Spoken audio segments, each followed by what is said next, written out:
Today marks a solemn milestone. It's been 1 year since the October 7th terror attack. On that day, Hamas killed more than 1,200 people in Israel and kidnapped 251. Since then, more than 40,000 Palestinians have been killed in the Israel-Hamas war. That's according to the Gaza Health Ministry. NBC's Alice Barr has the latest. Across Israel today, ceremonies mark 1 year of anguish, of hostages separated from their families.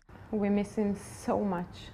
Of Palestinians living through unbearable conditions, more than 40,000 dead, according to the Gaza Health Ministry.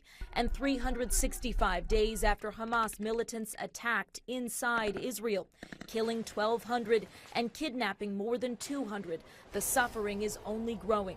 Israel now battling Hezbollah militants in Lebanon and vowing retaliation against Iranian missile strikes. Prime Minister Benjamin Netanyahu not backing down. Israel has both the duty and the right to defend itself. That's despite growing criticism, including from the U.S., about the devastating toll on civilians and the fear of an all-out regional war.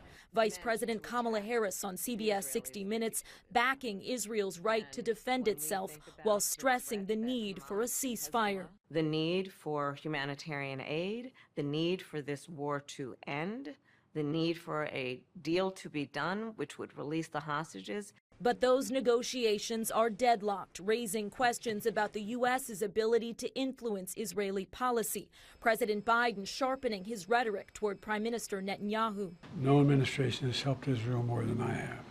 None. None. None. And I think Bibi should remember that. Hostage families pleading for a breakthrough. I will not allow myself to lose my hope, because if I do, who will scream for Keith? The cries of millions growing more desperate with no end in sight. In Washington, Alice Barr, NBC News. Israel's President Isaac Herzog joined a large crowd of people gathered at the site of the Nova Music Festival.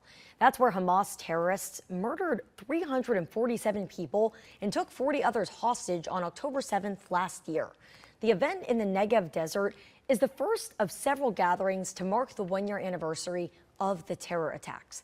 While the atmosphere at the memorial site is somber, reminders of the conflict are still present as the sounds of rockets echo through the air every few minutes. Remember